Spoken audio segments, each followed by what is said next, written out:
안녕하세요. 사연에 빠지다의 DJ 민영입니다. 오늘도 두 가지 사연 준비되어 있으니 재미있게 들어주시고요. 구독과 좋아요 버튼도 꾹 눌러주세요. 그럼 오늘의 사연 함께 만나볼게요. 안녕하세요. 저는 동네에서 작은 반찬 가게를 운영하며 오늘도 성실하게 살고 있는 40대 여성 강은수라고 합니다. 반찬 가게 크기가 크지 않아서 아직은 저 혼자서 모든 일을 꾸려가고 있거든요. 아직 손님들이 들어오시기 전 가게 오픈을 준비하면서 열심히 반찬을 만들 때 그런 제 옆을 지켜주는 것이 바로 여러분들이 보내주신 귀한 사연들이에요. 손으로는 바삐 손님들이 좋아해 주실 만한 반찬을 만들고 귀는 쫑긋이 열고 여러분이 들려주시는 귀중한 인생 이야기를 들으며 매일 하루를 활기차게 시작하고 있습니다. 저도 그렇지만 세상에는 저보다 더 씩씩하고 열심히 살아가시는 분들이 참 많으시다는 걸 이 채널의 사연을 통해서 새삼 깨닫곤 합니다. 이런 저에게도 시련은 있었어요. 사람 인간관계라는 게 참 제 마음 같진 않잖아요. 제가 아무리 노력한다고 해서 꼭 상대방이 저에게 진심으로 대해준다는 보장도 없고요. 특히 결혼을 통해 가족이 된 시댁 식구들은 제 마음대로 고를 수 있는 사람들이 아니다 보니 더욱 대하기가 어려웠어요. 저 같은 경우도 시댁과의 마찰로 적지 않은 마음고생을 해야 했습니다. 사돈어른, 그래도 우리가 남도 아니고 우리 자식들이 결혼해서 2년 내서 같이 사는 마당에 이렇게까지 모질게 구실 필요는 없잖아요. 지금 모질다고 했습니까? 내 딸 감히 이 지경 만들어 놓고 나한테 그런 소리가 나와요? 먼저 시작한 건 우리가 아니라 당신네들입니다. 사람 귀한 줄 모르면서 본인들 발등 찍어봐야 이제야 아픈 줄 압니까? 아유, 잘못했습니다. 정말 다시는 안 그럴게요.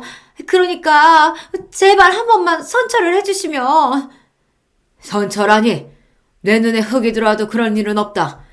내 딸 가슴에 대목 박은 인간들 절대 가만히 안 놔둘 테니 군말 없이 저지른 죄값 다 치르시오. 인생에 고난이 닥쳤을 때 그래도 믿을 수 있는 건 든든한 친정 부모님 뿐이더라고요. 특히나 저희 친정아버지가 아니셨다면 제가 그렇게 그동안의 한을 그리 속 시원하게 풀어낼 수 있었을지 하는 생각이 듭니다. 비록 부모님 가슴에 상처를 남게 해드려 죄송하고 또 죄송한 마음이지만 그럼에도 이런 못난 딸 자식 옆을 끝까지 지켜주신 친정 부모님께는 그저 감사할 따름이에요. 저는 어릴 적부터 일을 시작한 편이에요. 공부에 소질이 별로 없었던 대신에 제가 손재주는 제법 있는 편이었어요. 특히 제 적성에 맞는 건 요리였어요. 그렇다고 해서 무슨 양식이나 베이커리 같은 요리보다는 반찬류나 국, 찌개 같은 한식 반찬을 만드는데 흥미가 있었습니다. 아유, 이런 거야 시집가면 평생 죽을 때까지 해야 되는데 뭘 지금부터 그렇게 고생을 하려고 들어. 하필이면 요리를, 그것도 공부해서 유학이라도 갈 수 있는 양식도 아니고 한식의 재능을 보이는 저를 보고 저희 어머니 걱정이 이만저만이 아니셨습니다. 엄마 입장에서는 평생 가족들 해먹인다고 지긋지긋하게 부엌에 붙어서 사셨을 텐데 본인 딸도 그렇게 살 거라고 생각하니 가슴이 답답하셨겠죠. 하지만 정작 저는 그렇게 고생하시는 엄마 옆에서 혹은 엄마 대신 식구들이 먹을 반찬을 만들면서 그저 싱글벙글 즐거울 뿐이었습니다. 왜? 그래도 우리 딸이 하는 음식이 어찌나 맛있어. 저 조망만한 손에서 어떻게 이렇게 맛있는 음식이 뚝딱 나오는지 기특하지 않아? 기특이야 하죠. 제 엄마 고생할까봐 싶어서 부러 더 도와주는 것도 알고. 그치만 자기가 너무 고생스러울 테니 그게 걱정이라 그렇지. 걱정하지 마. 우리 은수 얼마나 똑 부러졌는데. 당신도 알잖아. 제 앞가림 정도야 혼자서도 충분히 알아서 잘할 수 있는 애야. 그렇게 고등학교를 졸업하자마자 한식집에 취업해 막내로 들어가면서 저는 밑바닥부터 경험을 하게 되었습니다. 일은 결코 쉽지 않았어요. 본격적인 조리를 첨가하는 것 또한 쉽지 않았지만 그 외에 허드렛 일이 정말이지 끝도 없었습니다. 바쁘기도 바빴지만 힘써야 할 일도 워낙 많았기 때문에 온몸에 파스를 달고 살아야 했어요. 그럼에도 불구하고 음식을 하는 근처에서 일할 수 있다는 것만으로도 즐거웠습니다.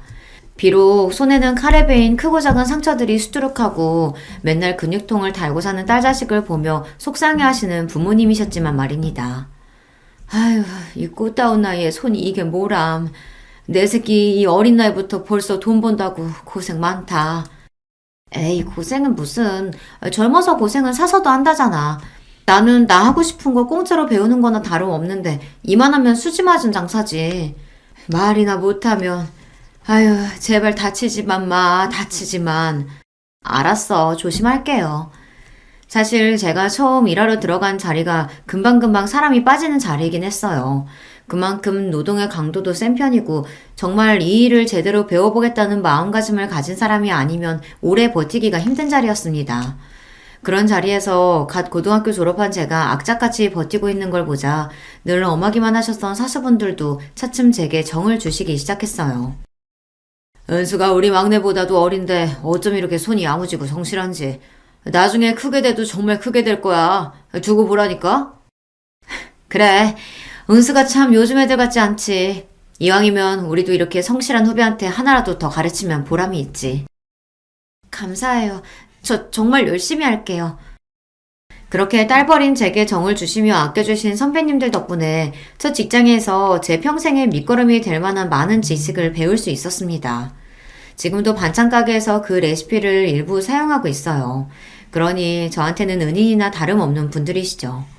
취직도 하고 연차도 좀 쌓이고 일하느라 바빠서 돈 쓸 줄도 몰랐던 탓에 월급은 고스란히 통장에 들어 있었습니다. 제 월급이 어느 정도 모이자 엄마가 말씀하셨어요. 하도 쓰는 데가 없으니 버는 족족 모이는구나. 우리 딸이 이렇게 고생해서 번 돈인데 엄마가 다른 건 해줄 거 없고 어떻게든 우리 딸내미 열심히 번 돈 불릴 수 있게 한번 최선을 다해 굴려볼게. 저희 엄마가 재테크에 일가견이 있으신 편이었거든요. 저희 집이 그렇다고 재산이 그렇게 많은 편이 아니다 보니 큰 수익까지는 기대하기 어려웠지만 그래도 엄마가 주식이나 펀드 등으로 투자하신 곳에 실패한 적이 없었어요. 그러니 저도 믿고 맡겼죠. 아무렴 저희 엄마가 제일 귀하게 생각하시는 게 저인데 제 돈 허투루 다루시겠어요? 그런 의심은 해본 적도 없습니다. 엄마가 알아서 잘 굴려줘요. 어차피 나는 재테크라고는 젬병이고 은행에 저금할 줄밖에 모르는데 그러느니 엄마가 굴려주면 나야 고맙지. 그러고는 엄마한테 돈 맡긴 것도 잊어버리고 열심히 일 배우며 성실하게 살아갔습니다. 시간이 흘러 저도 연차가 좀 쌓이다 보니 이제 불 앞에서 몇 가지 음식을 맡게 되기도 하고 일하는 보람도 더더욱 커졌어요.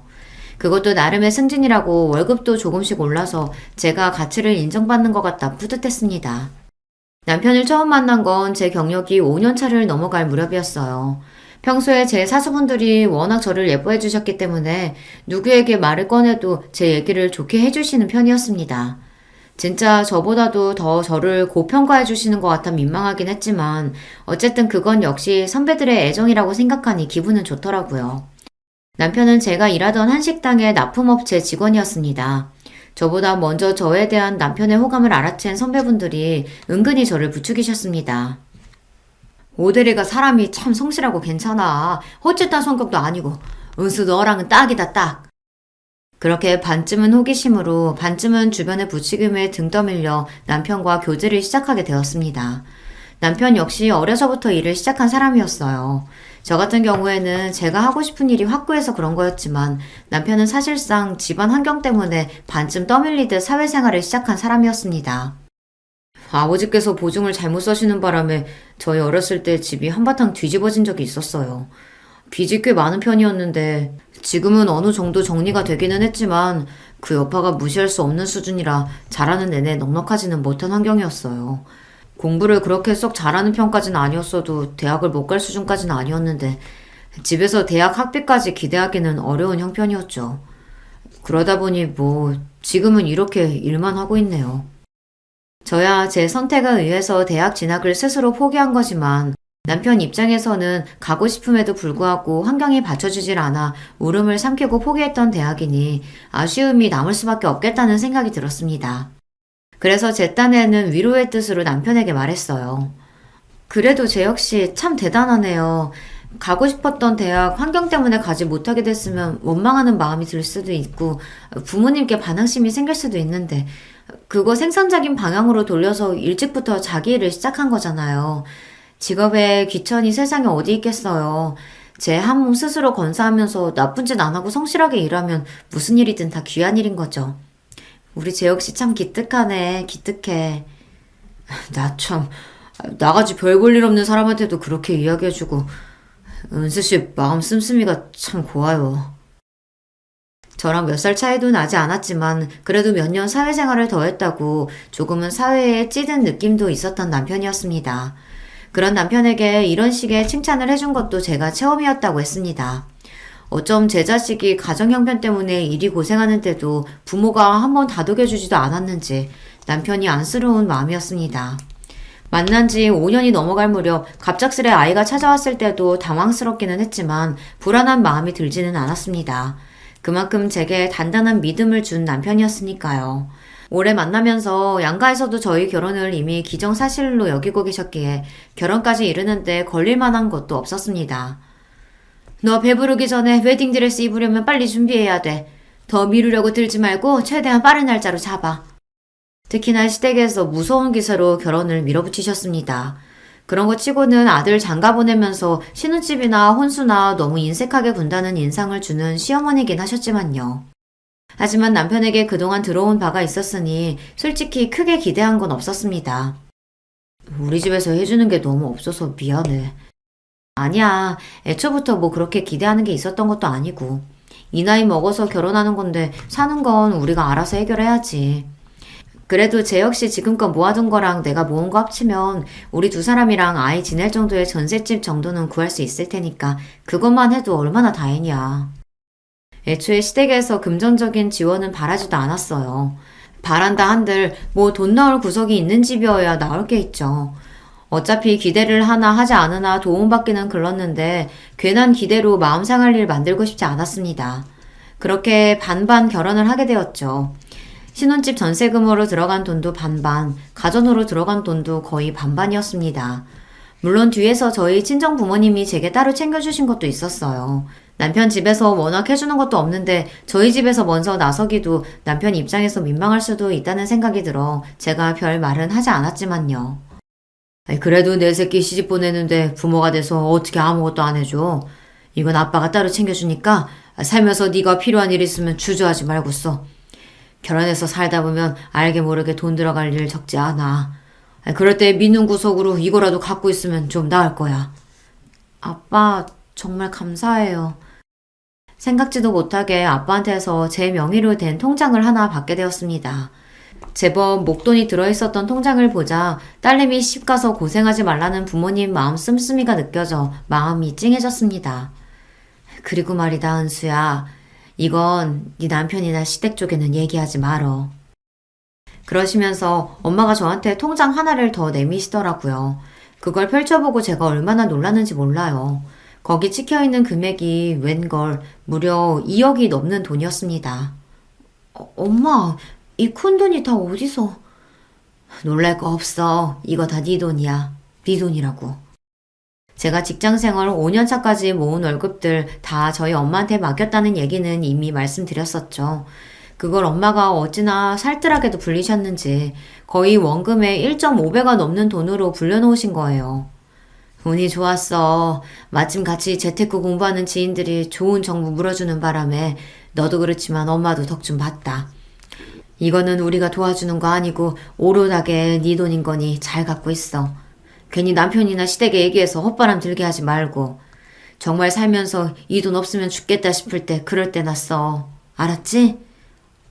나 진짜 생각도 못했어. 사실 엄마가 따로 돌려주지 않으셨으면 그대로 잊고 지나갈 수도 있었어요. 그래도 5년을 모은 월급이니 적은 돈은 아니지만 자식이라고 제가 지금까지 크게 해드린 것도 없는데 부모님 드린다고 해도 아깝지 않은 돈이었습니다. 왜 시집가면서 그때까지 번 돈 다 친정에 주고 가는 신부들도 있다고 하잖아요. 그래도 저는 연차 쌓인 이후로 다시 월급 모아놓은 게 꽤 돼서 그걸로 전셋집도 얻고 했으니 그래도 크게 서운하지 않을 거였습니다. 제 입장에서는 정말로 생각지도 못한 횡재였어요. 그렇게 든든하게 믿는 구석 챙기고 시집을 가게 되었죠. 아버지가 주신 돈과 엄마가 불려주신 돈을 합해서 2년 만기 적금으로 묶어두었습니다. 비록 전셋집이긴 해도 남편과 열심히 일해 함께 마련한 집도 있었고 아이 태어나면 이래저래 돈 들 때가 많겠지만 그래도 아직 목돈 들어갈 일이 급하지는 않았으니까요. 아이가 좀 더 크고 만약 아이가 또 생긴다면 지금보다 더 집 넓혀서 이사 가야 하니 그때 쓰더라도 늦지 않다고 생각했죠. 이건 남편에게 얘기를 해야 하나 말아야 하나 잠깐 고민이 되었지만 결혼 전에 친정 부모님께서 신신당부하셨던 말씀이 생각나 말을 삼켰습니다. 어차피 집 살 때 이야기해도 늦지 않을 거라고 생각했어요. 남편과 결혼을 하고 나서 정말로 한 식구가 되고 나니 그제야 시댁 사정을 자세하게 알 수 있게 되었습니다. 시댁에서 그동안 제대로 돈 번 사람이 남편밖에 없다는 건 이미 알고 있었어요. 그렇기 때문에 남편이 시댁 생활에 도움이 많이 되었다는 것 또한 알고 있었습니다. 시아버지는 남편 어릴 때 그렇게 크게 한번 실패하신 이후로는 집안에서 제대로 기도 펴지 못하시고 변변한 돈벌이도 제대로 하지 못하셨다고 하셨어요. 간간히 일이 들어올 때 일용직이나 짧게 일을 하시곤 했지만 정기적으로 일을 하시는 게 아니었기 때문에 늘 생활이 쪼들릴 수밖에 없었죠. 남편이 좀 더 공부하고 싶은 마음에도 눈물을 삼키며 취업 전선에 뛰어들어야 했던 것도 바로 그런 이유 때문이었습니다. 그러면 어머님은 따로 일하신 적이 없어? 어머니도 나 학교 다니고 할 때는 간간히 부업 같은 건 하셨어도 제대로 된 일 해보신 적은 없어. 당신 부모님들 열심히 사시는 거에 비하면 내가 참 당신한테 이런 이야기 하는 게 부끄럽다. 무슨 그런 소리라고 있어. 사정 모르고 결혼한 것도 아니고. 자기 본가 얘기가 나올 때마다 제 앞에서 주눅이 드는 남편이었어요. 자기 잘못도 아니고 그런 가족도 가족이라고 어떻게든 건사하겠다고 피땀을 흘리며 열심히 살아온 남편이었습니다. 제게 고개 숙일 이유가 하나도 없는데도 위축된 남편 모습이 가슴이 아팠어요. 한편으로는 아무리 사는 게 힘들어도 그렇지 자식을 둘씩이나 세상에 내어놓고는 부모로서의 책임도 제대로 지지 않는 시아버지나 시어머니가 조금은 원망스러운 마음도 들었습니다. 하지만 괜히 저까지 이런 이야기를 보태지는 않았어요. 가뜩이나 시댁 식구들 만날 일 있을 때마다 제게 미안해하는 남편에게 마음의 짐만 더 지어주는 꼴이 될 것 같았어요. 그래서 시댁에 대한 불만을 애써 삼켰습니다. 남편 밑으로는 나이 터울이 조금 나는 여동생이 하나 있어요. 제 입장에서는 시누이인 셈이죠. 저희 남편이 이렇듯 평생 어린 나이부터 자기 가족을 부양해야 한다는 무거운 짐에 짓눌려 살아온 것과는 달리 시누이는 본인 어머니 사랑을 독차지하며 자랐습니다. 좋게 말하면 명랑한 아가씨인 거고 있는 그대로 말하면 철딱서니가 좀 없었죠. 저희 결혼할 때만 해도 그래요. 엄마, 원래 형제들 결혼하면 혼수로 명품 가방 같은 거 하나씩 해주고 그러는 거 아니야? 얘, 가만히 있어. 시어머니 옆에서 쏙닥거리는 시누이였지만 그렇다고 그게 제 귀에 들리지 않을 정도는 아니었어요. 불어 저 있는 앞에서 들릴 듯 말 듯한 목소리로 말하는 것 자체가 저한테 바라는 바가 있었다는 거겠죠. 하지만 저희는 양가 집안 손 벌리지 않고 저희 힘으로 결혼과 관련된 모든 전반적인 준비를 해결하겠다고 공언을 한 상태였어요. 그렇기 때문에 양가 예단을 비롯한 자잘하게 들어갈 것들은 모조리 생략하기로 합의가 되어 있었습니다. 물론 그렇다고 해도 결혼하는 마당에 양쪽 부모님한테 아무것도 안 할 수는 없어서 부모님 포함 시누이까지 결혼식 날 입을 만한 좋은 옷 한 벌씩은 이미 다 해드린 참이었습니다. 저도 솔직히 어이가 없었지만 저보다는 제 옆에서 시누이 하는 꼴을 본 남편이 더 화를 냈습니다. 아무리 철이 없기로 서니 집안 형편 뻔히 알면서 명품 가방 소리가 대체 어디서 나오는 거야?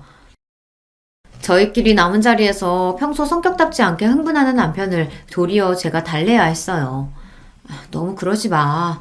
아직 나이도 어리고 이것저것 꾸미고 싶기도 할 나이잖아. 아직 결혼할 나이도 아니고 주변에 결혼한 사람도 없을 테니 대충 들은 소리 가지고 잘 몰라서 저러는 걸 거야. 모르든 말든 자기가 우리 결혼에 하는 게 뭐가 있다고 당신한테 그런 요구를 해. 지금까지 저 키운다고 내가 뼈 빠지게 벌어다 바친 것만 해도 얼만데. 다소 억울하게까지 들리는 남편 말이었어요. 하긴 부모라는 사람들이 제대로 자식 부양을 하지 않았는데 그거 결국 다 누구 몫이었겠습니까? 원하든 원치 않든 그래도 가족들 굶겨 죽일 수는 없으니 남편이 매달 갖다 준 생활비로 컸을 거 아니에요. 그거 생각하면 남편한테 고마워해도 모자랄 판에 솔직히 염치가 없는 소리가 맞긴 맞았죠. 지금까지야 그래도 한 집에 사는 가족이라고 좋든 싫든 그래도 나 낳아준 사람들이니까 이러고 살았다곤 하지만 나 앞으로는 절대 이렇게 안 살아. 지금까지 이런 꼴 본 거는 나 하나만으로 충분해. 당신이랑 살면서 나 당신까지 저런 꼴 보게 절대로 안 할 거야. 결혼해서 새 가정 이룬 이상 나한테 가족은 당신이랑 당신 뱃속에 있는 콩알이뿐이야. 내가 내 의지로 직접 선택한 가족들이 앞으로 내 인생의 1순위라고. 그러니까 당신도 시댁 식구들이 하는 말이라고 중간에서 난처해하지 말고 혹시나 나 몰래 말도 안 되는 요구하거나 하면 꼭 나한테 말해야 돼. 알았지? 알았어. 알았대도. 남편이 결혼 전부터 이렇게 당부한 게 한두 번이 아니었어요. 남편이 저렇게까지 저를 단속을 하는 걸 보면 시댁 식구들도 참 어지간하겠다 하는 생각이 들어 걱정스럽긴 했습니다. 하지만 워낙 남편이 그동안 저를 철통처럼 보호하는 바람에 제가 직접적으로 시댁 식구들 앞에 곤란한 일은 그리 많지는 않았습니다. 솔직히 그리 마음에 드는 시댁 식구들이라고 하긴 어려웠죠. 하지만 누가 뭐래도 남편이 제 편이고 저렇게 자기 본가 가족들이 제 아내 불편하게 만들까봐 신경을 곤두세우는 사람인데 제가 저 사람 말을 믿지 누구 말을 믿겠어요. 그렇게 저희가 결혼하고 시간은 빠르게 흘러갔습니다. 조금 이르게 저희 부부에게 찾아왔던 뱃속에 있던 아이도 태어났어요. 그리고 저 역시 다시 직장으로 빠르게 복귀했습니다. 아이 낳은 지 얼마 되지도 않아서 제가 그렇게 좋아하던 일터로 다시 돌아갈 수 있었던 건 친정 부모님들 도움 덕이 8할 이상이었어요. 엄마, 내가 돌보미 분 구한다니까 그러네. 돌보미 분 구하는 건 구하는 거고, 구해진다고 하더라도 그분이 24시간 돌봐줄 수는 없는 거잖아. 너 일하면서 밤에 잠도 제대로 못 자고 직장에서 절대로 못 버텨. 군소리 하지 말고 엄마가 도와준다고 할 때 그냥 그러려니 해. 그렇게 염치도 없이 친정어머니 도움을 받아가며 초보 엄마 아빠 생활을 시작하게 되었습니다. 장모님께 감사해서 어째. 우리 세윤이 모신다고 매일같이 여기까지 들리시는 것도 보통 일이 아닐 텐데. 내가 장모님 장인어른께 정말 염치가 없다. 이거 이번에 성과금 받은 건데 장인 장모님 보약이라도 한 채 지어드리자. 당신 저번에 어머님이 돈 부탁하셔서 해드리는 바람에 이번 달 용돈도 부족하지 않아? 아무리 부족해도 사람이 할 도리는 하고 살아야지. 괜찮아. 이런 데 쓰려고 버는 돈인데 뭐. 고마워 여보. 저보다도 저희 남편이 더 살뜰하게 저희 친정 부모님을 챙겼습니다. 결혼 이후로 남편이 저희 친정 부모님에 대해 정서적 거리가 많이 좁혀진 것 같았어요. 저희 연애할 때도 남편이 부모님께 잘하긴 했는데요. 그래도 결혼 이후로는 태도가 더욱 호의적으로 바뀌었습니다. 제 생각에는 아무래도 자기 본가 식구들하고 저희 친정 부모님이 비교가 많이 됐던 것 같아요. 남편이 결혼할 때부터 이제 가정 이루고 나면 생활비 같은 것도 예전처럼 많이 못 도와드린다고 시댁에 단단히 못을 박아두었어요. 그런 탓에 예전만큼은 아니지만 그렇다고 시댁에 정기적으로 수입이 있는 게 아니다 보니 여전히 야금야금 남편에게 손을 벌리는 시댁이었습니다. 남편 역시 그런 요구를 받을 때마다 화를 내면서도 그래도 가족이라는 굴레를 벗어나긴 쉽지 않은 일이다 보니 예전만큼은 아니어도 매번 어느 정도는 시댁을 챙겨드린다는 걸 알고 있었어요. 그러면서도 저한테 따로 도움을 요청하거나 혹은 시댁에서 저한테 따로 돈을 요구하지 못하도록 신경을 쓰는 남편이었습니다. 반면 그런 시댁과는 다르게 저희 친정에서는 저희 결혼 이후로 항상 뭐라도 보탬이 될 건 없을까 늘 저희에게 신경을 쓰셨습니다. 거기다 아이까지 봐주고 계셨으니 남편 입장에서는 얼마나 비교가 됐겠어요. 저희 가족들도 저희 친정 식구들이 그렇게 저희를 달리 대하다 보니 남편은 그걸 부끄러워하면서도 항상 저희 친정 부모님을 감사하게 생각하고 있었죠. 그런 남편하고 비교하면 도대체 같은 배에서 나온 사람이 맞나 싶을 정도로 하는 모양새가 판이하게 다른 시누이였습니다. 남편하고 나이 차이가 조금 있다고 해도 시누이 나이도 이제 어엿한 사회인으로서 제 몫을 다해야 할 시기였어요. 그럼에도 불구하고 가끔 알바 나가는 것 말고는 제대로 된 일자리를 구할 생각을 안 하는 시누이였습니다. 어떻게 하는 짓이 자기 부모랑 그렇게 똑 닮았는지 생각해보면 오히려 남편이 그 집안의 돌연변이가 아닌가 싶을 정도였죠. 제 오빠가 두 눈 시퍼렇게 뜨고 있는데도 몰래 눈치 봐가며 저한테도 몇 번 용돈을 타간 적이 있는 시누이였습니다. 언니, 내가 진짜 급해요. 이번만요. 네? 부탁 좀 할게요. 그렇다고 남편이 그렇게 신신당부를 했는데 제가 호구도 아니고 매번 시누이 부탁을 들어주진 않았습니다. 하지만 이게 참 항상 거절만 하기도 쉬운 일이 아니더라고요. 큰 돈은 아니었지만 그것도 야금야금 모아보면 액수가 그리 적진 않았을 겁니다. 한 번은 그걸 남편한테 들키는 바람에 시댁이 발칵 뒤집혔었어요. 오제, 너 정신머리가 있어 없어? 네가 지금 나이가 한두 살 먹은 어린애야? 이 정도까지 해줬으면 이제 너도 네 앞가림은 알아서 네가 해야 할 거 아니야. 나도 모자라서 어디 네 새언니한테까지 손을 벌려? 그래도 제 오빠 무서운 건 알았는지 찍소리도 못하고 뒤에서 저만 원망스러운 눈빛으로 바라보는데 솔직히 어이가 없었죠. 꼭 제가 제 오빠한테 일러바치기라도 한 것처럼 쳐다보는데 잘못은 자기가 했지 제가 했나요? 돈 쓰고도 좋은 꼴 못 보는 거 보니 제가 괜한 짓을 했다 싶었습니다. 그런 저를 보고 창피하지도 않은지 시어머니가 남편에게 소리를 빽 질렀어요. 아니, 얘가 가져가면 뭘 얼마나 가져간다고 애를 그렇게 쥐잡듯이 잡아. 재혁이 너도 참 그러는 거 아니다. 네 가정 생겼다고 네 동생이랑 어미의 아비는 어떻게 살든 신경도 안 써? 내가 널 어떻게 키웠는데? 어떻게 키우다뇨. 나한테 그런 소리 하면 안 되죠. 그러는 나야말로 지금까지 어떻게 살았는데. 그간의 서름이 터졌는지 원망을 쏟아놓는 남편 눈시울이 붉어졌습니다. 이러다 또 괜히 내 남편만 상처받지 싶어 얼른 끼어들어 말렸어요. 여보, 그만해. 그만하고 가자, 응? 내가 나 하고 싶은 거 포기해가며 그동안 이만큼 했으면 됐지. 간신히 이룬 가족까지 깨트리고 싶어서 그래요? 도대체 나한테 왜 이러는 거야? 그렇게 따지면 우리라고 뭐 서운하는 거 없는 줄 알아? 예, 내 아들이 너랑 결혼하고 나서 우리한테 얼마나 찬바람이 쌩쌩 부는지 뒤에서 네가 부추기기라도 한 거 아냐? 어머니! 남편이 경악에 찬 목소리로 소리를 질렀습니다. 할 거면 나한테만 해요. 나한테만. 이 사람까지 잡으려 들지 말고. 며느리 보기 창피하지도 않아요? 난장판도 이런 남장판이 없었습니다. 자식 이렇게 서럽게 해서 좋을 게 뭐라고 대체 시어머니의 심리 상태를 이해할 수가 없었어요. 그러면서도 철딱선이 없는 자기 딸은 얼마나 감싸는지 막내딸만 자식이고 저희 남편은 자식이 아니랍니까? 똑같이 자기 배로 낳아놓고 누군 밑빠진 독에 물 붓듯이 퍼주기만 하고 누구는 없는 형편에도 저리 철딱선이 없이 구는 걸 감싸주기까지 해요. 10손가락 깨물어 안 아픈 손가락 없다 하더니 시어머니한테는 딱히 그런 것도 아닌 모양이었습니다. 하필이면 그 덜 아픈 손가락이 사랑하는 제 남편이라는 게 가슴이 아팠어요. 가족에 대한 원망이 켜켜이 쌓여 있으면서도 쉽게 가족을 버리지도 못하는 남편이 그동안 얼마나 상처를 받았을지 속이 상했습니다.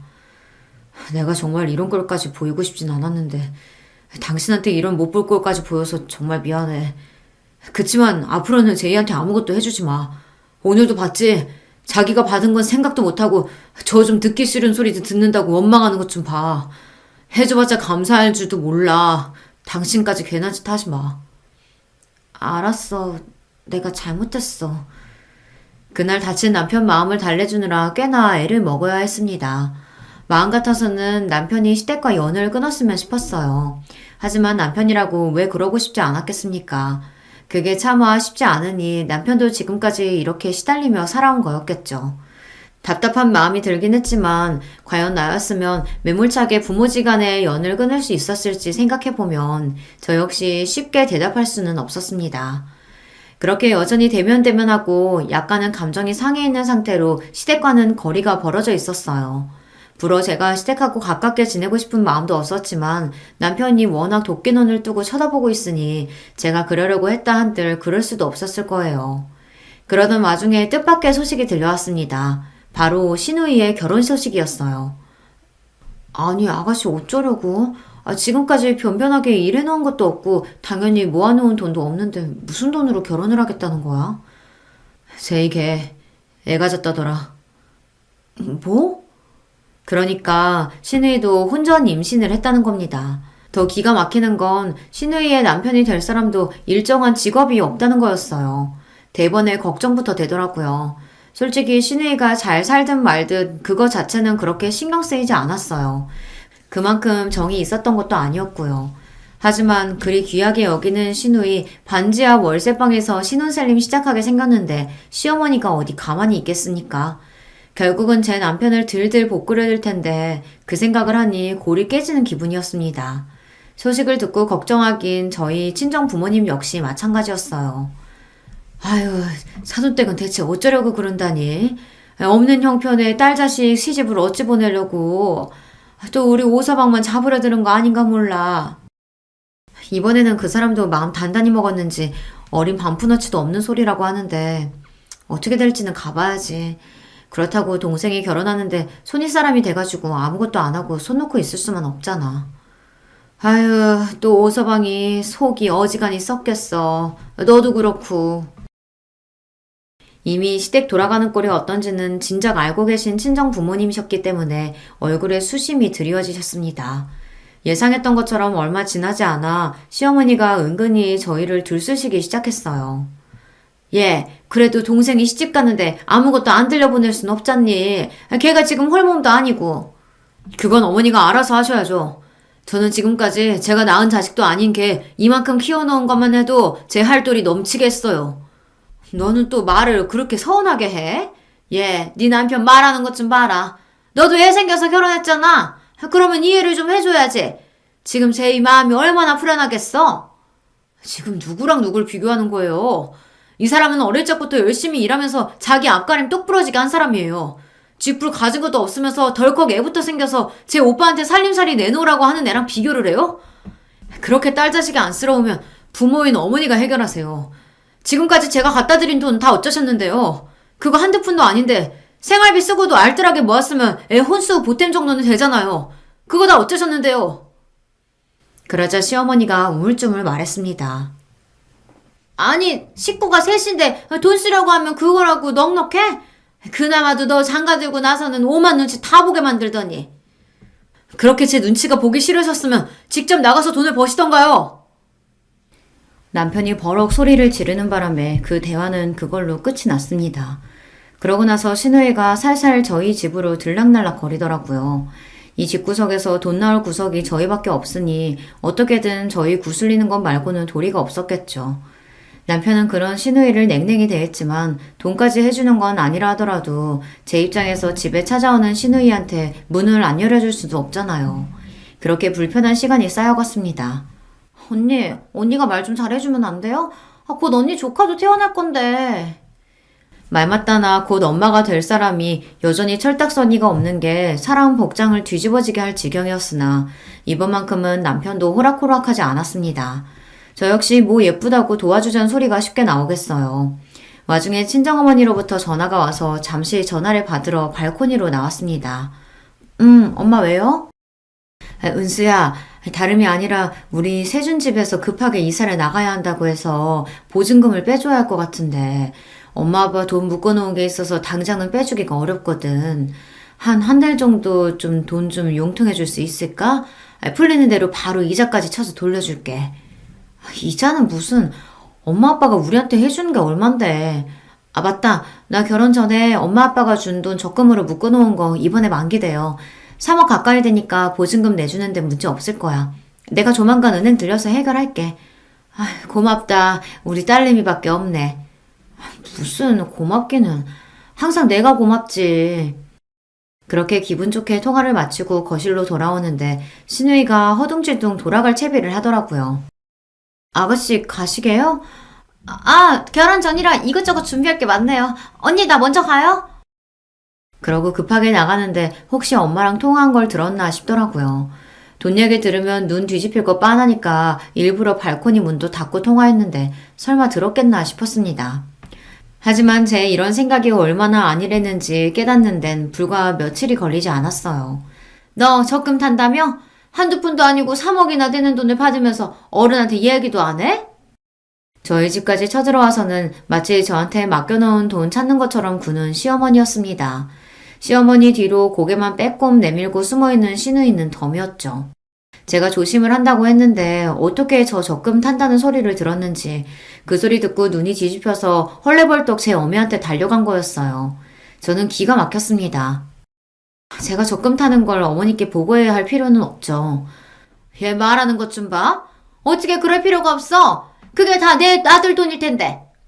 저도 모르게 너무 기가 차서 헛웃음이 나왔습니다. 이게 왜 그 사람 돈이에요? 이거 제가 결혼 전에 모은 돈이에요. 그 사람하고 같이 모은 돈이라고 한들 어머니가 이렇게 맡겨놓은 돈이라도 된 것처럼 하실 권리는 없지만 결혼 이후로 모은 돈은 한 푼도 들어가지 않은 순전히 100% 제 돈이라는 말씀이에요. 그동안 제가 열심히 일하면서 모은 거 저희 부모님이 열심히 불려주신 제 돈이에요. 그 말을 듣는 순간 책 잡을 거리가 떨어져서인지 멈춰서서 당황해하는 시어머니였습니다. 하지만 이내 다시 뻔뻔하게 저에게 외쳤어요. 그래도 우리 집에 시집 왔으면 그것도 다 우리 재산인 거지. 너 그 돈 좀 써야겠다. 제가 너무 어이가 없어서 대꾸도 못하고 경악한 표정으로 쳐다보고 있자 시어머니가 또다시 뻔뻔하게 입을 열었습니다. 넌 네 시누이가 결혼하는 거 뻔히 알면서 그 큰 돈을 타서 입 싹 씻고 넘어가려고 했어? 니들이 안 해주면 얘 홀몸도 아닌데 길바닥에 나앉게 생겼어. 어떻게 오랍이고 올케라는 인간이고 이렇게 매정할 수가 있는지. 아휴, 애 신혼집이라도 좀 해주게. 그 적금 타면 나한테 가지고 와라. 이쯤 되니까 저도 좋은 말로 해서는 안 되겠더라고요. 결혼 후 처음으로 시어머니 앞에서 큰 소리를 쳤습니다. 제가 왜 그걸 가지고 가요? 어머님이 저 이 돈 모으는데 단 한 푼이라도 도와주신 거 있으세요? 무슨 권리로 저한테 돈을 내놔라 마라 하시는 거예요? 정말 창피하지도 않으세요? 지금까지 제 남편이나 저한테 야금야금 가져간 돈만 해도 적지 않은 액수인데 이제는 아무 상관도 없는 제 돈까지 욕심내세요? 바락바락 대드는 제 목소리에 시어머니 얼굴이 불그락 푸르락 변했습니다. 그러더니 손바닥을 확 쳐들어 제 뺨을 내리쳤어요. 저도 너무 놀라서 온몸이 덜덜 떨렸습니다. 그렇게 정신을 차리지 못하는 저에게 시어머니가 미친 여자처럼 소리를 질렀어요. 감히 어디서 시애미 앞에서 소리를 치고 있어? 너니 친정에서 그따위로 가르쳤니? 이게 돈 몇 푼 가지고 유세를 떨어도 유분수지? 야! 너 그렇게 잘났어? 내 아들이 네 편 좀 들어주니까 아주 세상에 무서운 게 없지? 내가 진작 네 버릇을 고쳐놨어야 하는 건데 어른 무서운 줄도 모르고 감히? 사람이 너무 화가 나니까 오히려 말문이 턱턱 막히더라고요. 그런 제 꼴을 보고 제 어미 뒤에 숨어있던 시누이가 슬그머니 제 엄마를 부추겼습니다. 아, 엄마, 이쯤 했으면 언니도 알아들었겠지. 그쵸? 언니가 하도 집안 어른 무서운 줄도 모르니까 엄마도 얼마나 마음이 상하셨겠어요. 엄마, 그만하고 가자. 언니도 이만하면 엄마 뜻 잘 알아들었을 거야. 언니, 그러면 은행 갔다 와서 연락 줘요. 네? 그러고는 제 엄마를 끌고 가는데 저한테 감히 손찌검을 한 시어머니도 시어머니지만 저 돈 있다는 걸 알고 지 어미까지 끌고 와서 감히 제 돈으로 시집가기 전에 한 미쳐 뽑으려드는 저 시누이란 인간도 그만 잡아 죽이고 싶어졌습니다. 그 두 인간이 폭풍처럼 휘몰아친 자리에서 차마 눈물조차 터트리지 못하고 부들부들 떨며 서 있었어요. 얘 은수야, 너 왜 그러고 섰어? 어머, 얘 얼굴이 왜 이래? 저희 아이 봐주러 오셨다가 뺨을 맞아 엉망으로 부은 채로 넋을 빼놓고 서 있는 저를 보고 친정 부모님께서 기함을 하셨습니다. 아버지께서 간혹 주중에 쉬시는 날에는 어머니와 함께 아이를 봐주시곤 하셨는데 마침 그날이 그랬던 거예요. 뭐야, 누가 이랬어? 감히 내 딸 얼굴을 누가 이 지경으로 만들었어, 어? 그제야 서름에 눈물이 뚝뚝 떨어지기 시작했습니다. 이내 제 작은 울음소리는 오열로 변해갔어요. 그렇게 한참을 엄마 아빠 품에 안겨 한참을 펑펑 울고 난 다음에 일의 자초지종을 말씀드렸습니다. 이 미친 옆에 내가 감히 나 아버지 귀한 딸 얼굴을 이따위로 만들어? 내 이 옆에 내를 그냥... 당장이라도 시댁으로 달려가 절단을 낼 기세인 엄마였어요. 아빠, 엄마, 나 정말 억울해서 못 살겠어. 나 그 여자한테 내 돈 단 한 푼도 안 뺏길 거야. 내가 이 돈을 어떻게 모았는데... 엄마 아빠가 무슨 마음으로 나한테 이 돈을 해줬는데 자기가 뭐라고 감히 이 돈에 눈독을 들여? 분노를 참지 못하고 있는 대로 악을 쓰는 저를 보고 저희 친정아버지 눈이 지글지글 끓어올랐습니다. 걱정 마라 은수야. 걱정하지 마. 네 시모라는 여자 절대로 네 돈에 손 못 댄다. 이 아빠가 절대로 그 꼴 두고 보지 않아. 무언가를 결심하신 듯 아버지 눈이 형형하게 빛났습니다. 그날 남편이 돌아올 때까지 제 곁을 지켜주시던 친정부모님께서 그 여자가 제게 저지른 만행을 고스란히 남편에게 알렸습니다. 어떻게 당신한테 이럴 수가 있어? 자라는 내내 자식 서럽게 만든 것도 모자라서 어떻게 당신한테 손찌검을 해? 사람이 어떻게... 남편 역시 제 어머니가 제게 손을 댔다는 사실을 알고 분노를 주체하지 못했습니다. 그런 남편을 보고 아버지께서 한 말씀 하셨어요. 자네, 끝까지 우리 편, 딸 편 들어줄 자신 있어? 자네 모친 등지고 우리 딸 편 들어줄 자신 있냐고. 은수와 결혼 결심했을 때부터 제 진짜 가족은 은수였어요. 저도 더는 이런 패까지 부리는 사람 제 가족이라고 감싸면서 못 살겠습니다. 울분에 가득 차 제 아버지 앞에서 맹세하는 남편이었습니다. 저 사람마저 제 편이 아니었다면 저 정말 억울해서 숨도 제대로 쉬지 못했을 거예요. 그렇게 서로 얼싸하는 저희 부부를 보시며 아버지께서 말씀하셨죠. 그럼 됐다. 그거면 됐어. 나머지는 이 아버지가 다 알아서 할 테니까 너희는 그 여자 연락 받아주지 말고 기다리고 있어. 그러고는 단박에 자리를 박차고 일어나시는 아버지셨습니다. 모르긴 몰라도 절대 조용하게 지나갈 수 없으리란 예감이 강하게 들었죠. 저희 아버지가 평소에 다정하고 상냥하신 분이기는 해도 한번 마음먹은 것은 집요하게 물고 늘어지시는 분이셨습니다. 그런 성격 탓에 업무적으로도 아버지를 신뢰하시는 동료분들이 많았고요. 그로부터 며칠 지나지 않아 남편에게 경찰서로부터 연락이 왔습니다. 네? 저희 어머니가요? 올 것이 오고야 말았구나 하고 생각했어요. 저는 그 길로 남편과 함께 연락받은 경찰서를 향했어요. 그곳에는 이미 저희 친정아버지가 장승처럼 당당하게 버티고 서 계셨습니다. 왔니? 들어가자.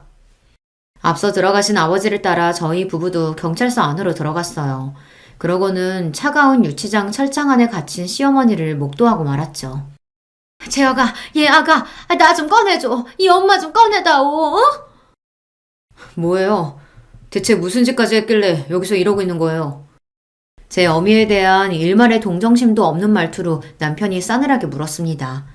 곁에 서 있던 남편에게 연락을 준 형사가 말했어요. 불법 도박장에서 현장 검거당하셨습니다. 여기 들어오면서부터 얼마나 시끄럽게 난리를 치던지 아주 정신이 없어 죽겠어요. 그 말에 남편 눈이 획 돌아버렸습니다. 도박? 지금 도박이라고 했어요? 평생 아들 등골 빼먹으며 살더니 그동안 갖다 준 돈으로 도박까지 했단 말이야? 정말 제정신이야?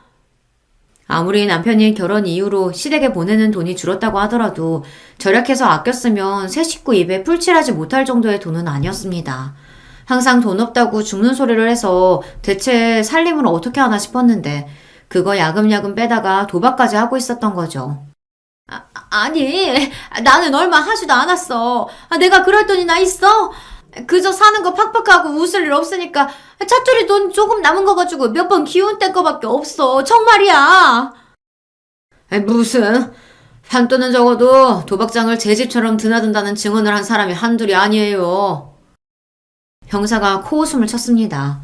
그러더니 저와 남편을 안쓰럽다는 듯 바라보고 그러시더라고요. 도박은 죽은 자식이 와도 못 고쳐요. 남은 가족들이라도 멀쩡하게 살고 싶으면 이만 끊어내는 게 신상에 이로울 겁니다. 그러더니 혀를 찢차며 다른 용의자에게 건너가셨습니다. 여전히 철장을 양손으로 부여주고 덜덜 떨고 있는 시어머니 앞으로 저희 아버지께서 척 가서 서셨습니다.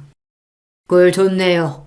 남의 집 귀한 딸 얼굴을 그렇게 패서 뭉개놓더니 내 귀한 딸 그렇게 업신여기고 아무 일 없이 지나갈 수 있을 줄 알았습니까? 분노에 찬 아버지 목소리가 쩌렁쩌렁 울렸습니다.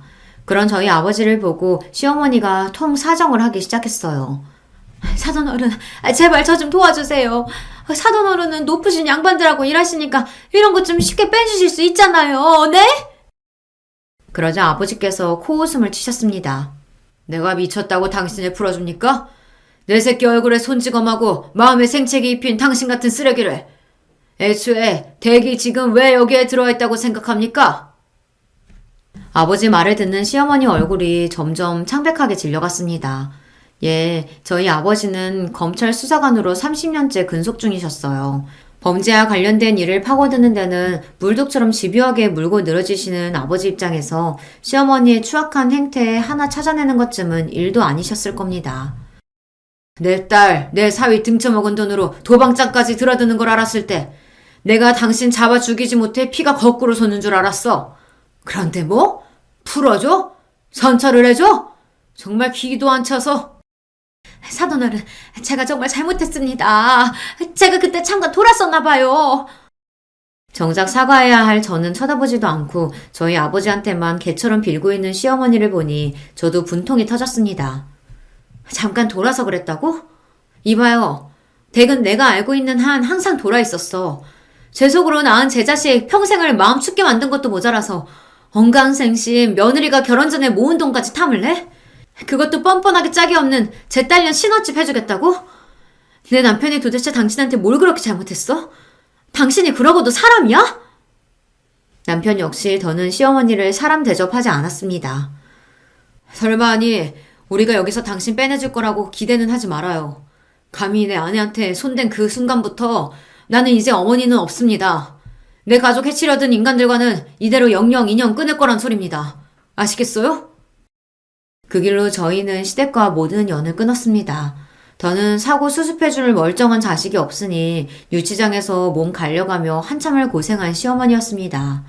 이 지경이 되어서야 겨우 내 남편 저런 인간들에게서 풀려났다 생각하니 그것만으로도 다행이라 생각하기로 했어요. 쥐뿔 가진 것 없는 시누이가 결혼식도 못 올리고 제 남편과 쪽방살이를 한다고 할 때도 본인 주제에는 그것도 넘친다 싶었죠. 결혼해서 얼마 같이 살지도 못하고 이혼당했다고 했을 때도 그러려니 했습니다. 애초에 누군가와 가정을 이루고 살아갈 정신머리가 안 되는 여자였어요.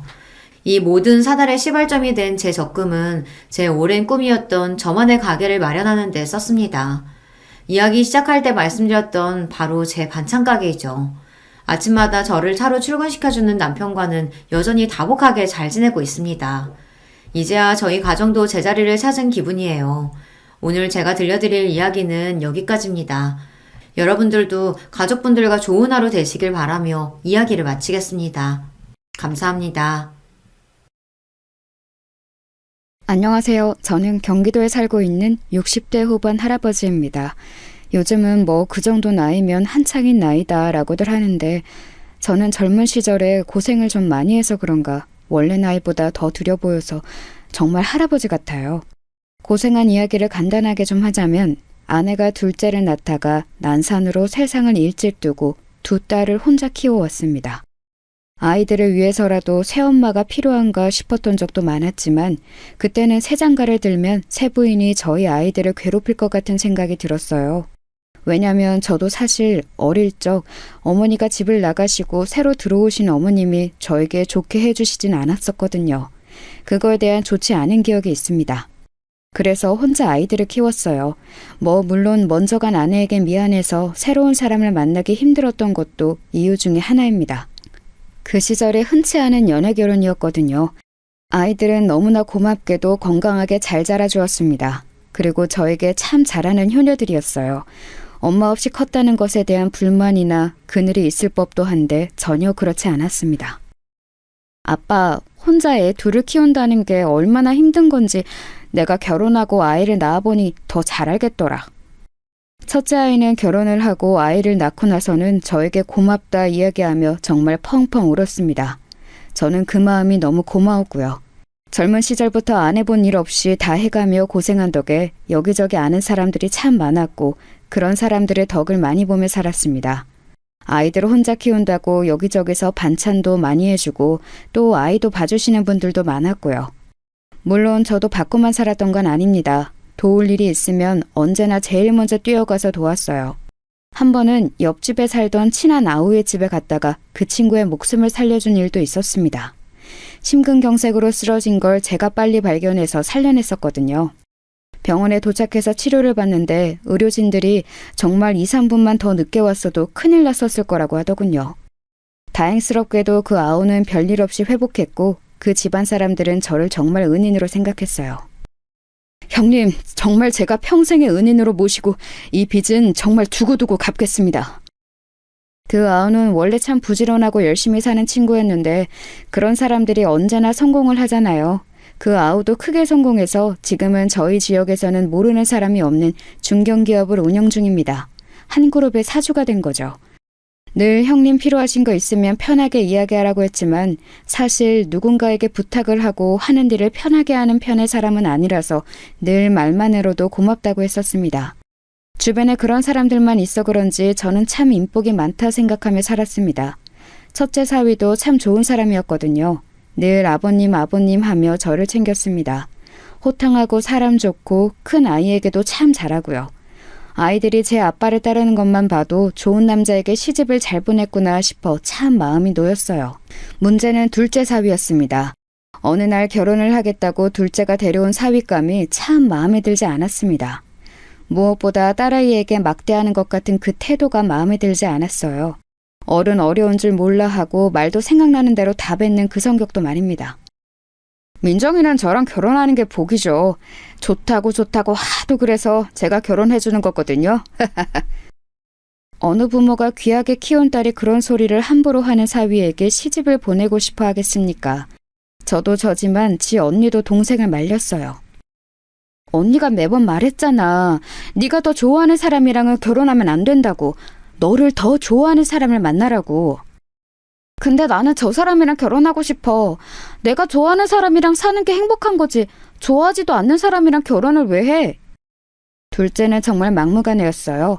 분명히 고생할 게 뻔해 보였기 때문에 저와 큰아이가 번갈아가며 타이르려 했지만 소용없었습니다.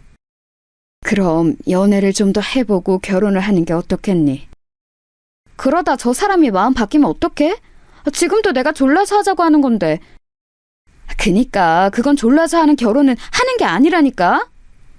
너무 좋은 걸 어떡해. 나 저 사람이랑 결혼 못하면 죽을 것 같단 말이야.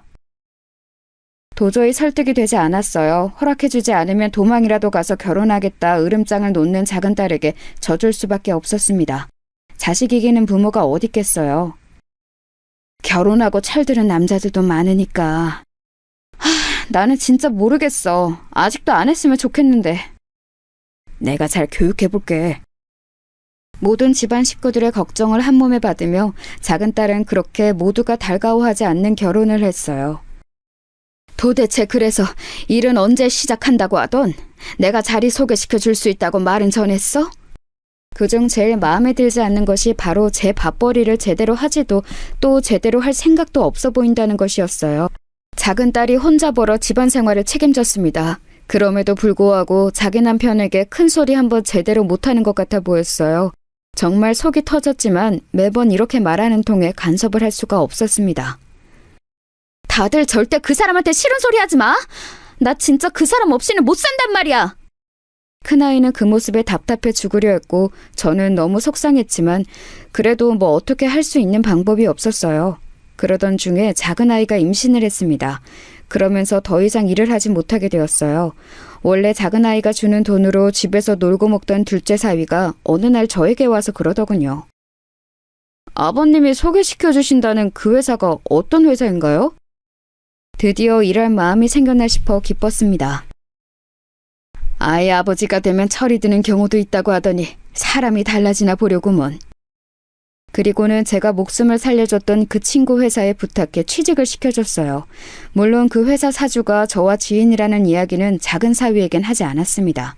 아직은 믿음이 완전히 가지 않았기 때문에 그걸 무기 삼아 회사에 혹여 피해를 줄까 싶었거든요. 하지만 걱정과 달리 작은 사위는 회사에 잘 적응하는 듯 했어요. 전에 듣기로는 일도 곧잘 한다고 하더군요. 진짜 정신을 차렸나 보네. 사람 고쳐 쓰는 거 아니랬는데 나는 아직 더 봐야 할 것 같아. 그래도 요즘은 형님 하면서 나한테 연락도 자주 해. 다음 주에 술 한잔 하기로 했는데? 거기서 당신이 요즘 무슨 생각을 하고 사는지 좀 물어나 봐. 그리고 며칠 뒤 큰아이가 전해주기로는 작은 사위가 자기도 이제 한 가정의 가장이 된다는 실감이 확 들면서 책임감이 생겼다고 하더라는 말을 했다고 하더군요.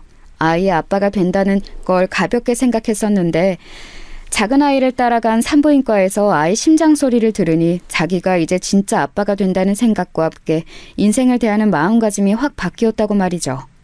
정말 반가운 소식이었습니다.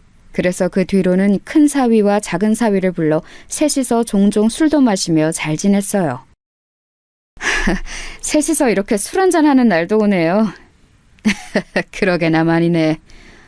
제가 그동안 너무 격조했죠. 앞으로는 이런 자리 자주 가져요. 그렇게 평화로운 나날들이 지속됐습니다. 이제는 정말 좋은 일만 있을 줄 알았어요. 하지만 그건 섣부른 판단이었습니다. 어느 날부턴가 집에 가만히 앉아있는 것이 조미쑤시기 시작했어요. 원래 워낙 젊었을 때부터 이런저런 일을 많이 하고 쉬지 않고 살아왔던 탓에 좀만 오래 쉬어도 조미쑤셔왔거든요. 원래 일하던 회사에서 정년퇴직을 하고 이제는 고생하지 말고 쉬라는 딸들의 잔소리를 들으며 좀 쉬려 했지만 도저히 안 되겠더라고요. 제가 목숨을 구해줬다는 이웃집 아우와는 자주 만나서 술을 한 잔씩 하는 편인데 자기 회사 1층에 경비분이 갑자기 쓰러지셔서 병문안을 갔다 왔다는 이야기를 하더군요. 자네가 진짜 대단하네. 경비 쓰러진 걸로 사주까지 병문안 가는 회사가 어딨어? 원래 사람을 잘 대해야 오래 가는 거예요, 형님. 그렇지. 제가 인복이 있잖아요. 그러니 사람에게 더 잘해야죠. 형님도 제복이고. 그렇게 이야기를 나누고 있다가 문득 생각이 들었습니다. 그럼 그 경비 보시던 분은 어떻게 되시는 건가? 그만두시는 건가? 아프다는 이유로 그만둬라 하는 그런 짓은 못하죠. 당분간 병가 처리할 건데 그 사이에 잠시 일해주실 분 구하는 것도 골치인가 보더라고요. 언제부터 언제까지만 일해라 이렇게 사람 구하는 것도 제 경영 철학에서 벗어나는 거고. 그럼 내가 그분이 돌아오실 때까지 거기서 일하는 건 어떨까? 형님이요? 괜찮으시겠어요?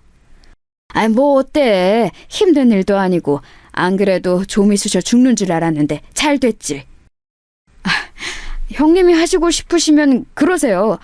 근데 사위가 일하는 회사에 경비로 일하는 게 괜찮으시겠어요?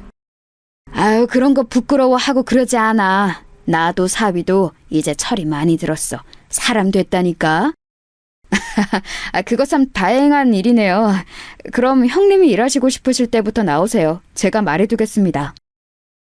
그렇게 당분간은 제가 거기서 일을 하기로 이야기가 되고 나서 아이들에게 말을 했어요. 그랬더니 딸들은 다들 펄쩍 뛰더군요.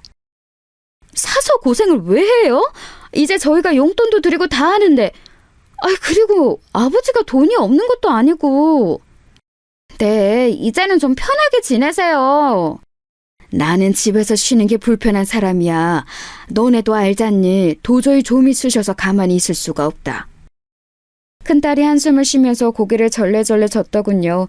예전에 사두었던 땅이 많이 올라서 집에 재산도 꽤 되었고 큰딸이 돈을 잘 버는 변호사에 작은 딸아이도 육아휴직을 내놓은 회사가 대기업이었거든요.